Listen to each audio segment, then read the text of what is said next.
This is testimony from the border with another news report out of Syria. This is March the 8th, 2023, as a current today's date. 4 dead in Syrian drone airstrike. This is what's being reported. And of course, again, as the other video, there's intense fighting has been going on in Syria, and people not looking at it, not paying attention because it's not spread it all over the mainstream media. So let's look at this report. A drone strike killed 4 people in government-held eastern Syria on Wednesday in an area controlled by Iranian-backed groups, a war monitor said. Now, of course, Iran is backing Syria. We know the countries that's backing Syria. We know the countries that are against Syria. 4 people were killed and 8 wounded in a drone strike near a weapons factory belonging to Iranian-backed groups. They're attacking their weapons factory, making sure to cripple them. This is the reason why. And a truck loaded with weapons. Rami Abdel Rahman of the Syrian Observatory for Human Rights told AFP.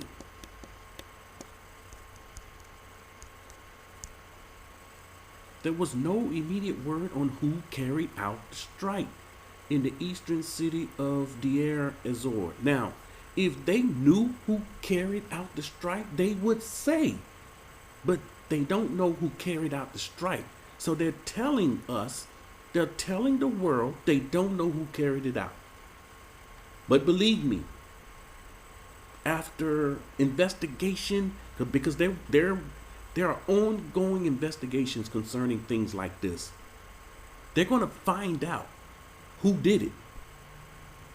When you commit crimes, you leave trails. And all they have to do is follow the evidence, and it will point them to who's doing this. It targeted a part of the city that is home to residencies of top Iranian commanders. No wonder.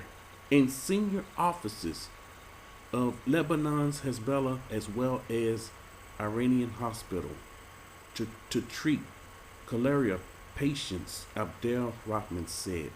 Yes, they will attack facilities that's helping people. Hospitals. Take out the hospitals. You can't treat people. You can't treat soldiers. And this is something that's common.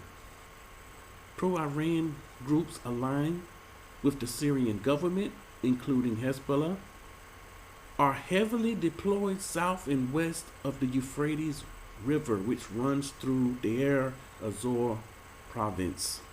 Wednesday's attack followed, listen to this, Wednesday's attack followed a series of unclaimed drone strikes on January 30th that targeted a suspected Iranian weapons convoy in the province and killed 11 people, including a pro-Iranian commander, the observatory said.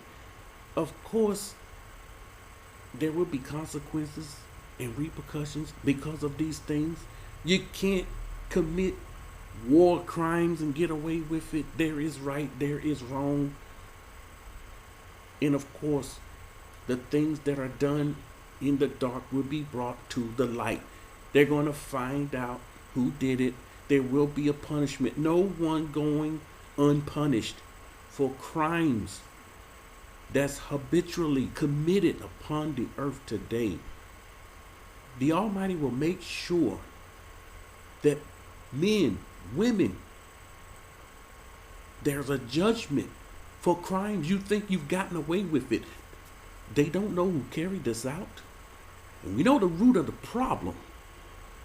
And so the root of the problem must be cut off. And this is what has to happen.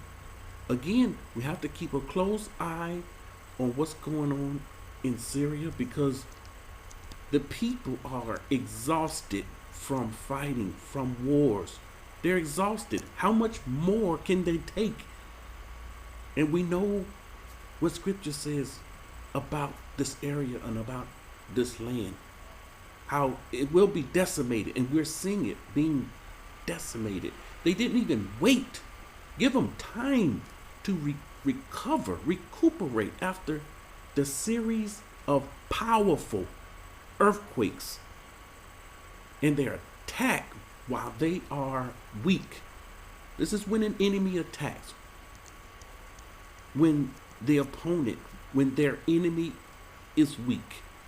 It happens over and over and again and again. This is testimony from the borders.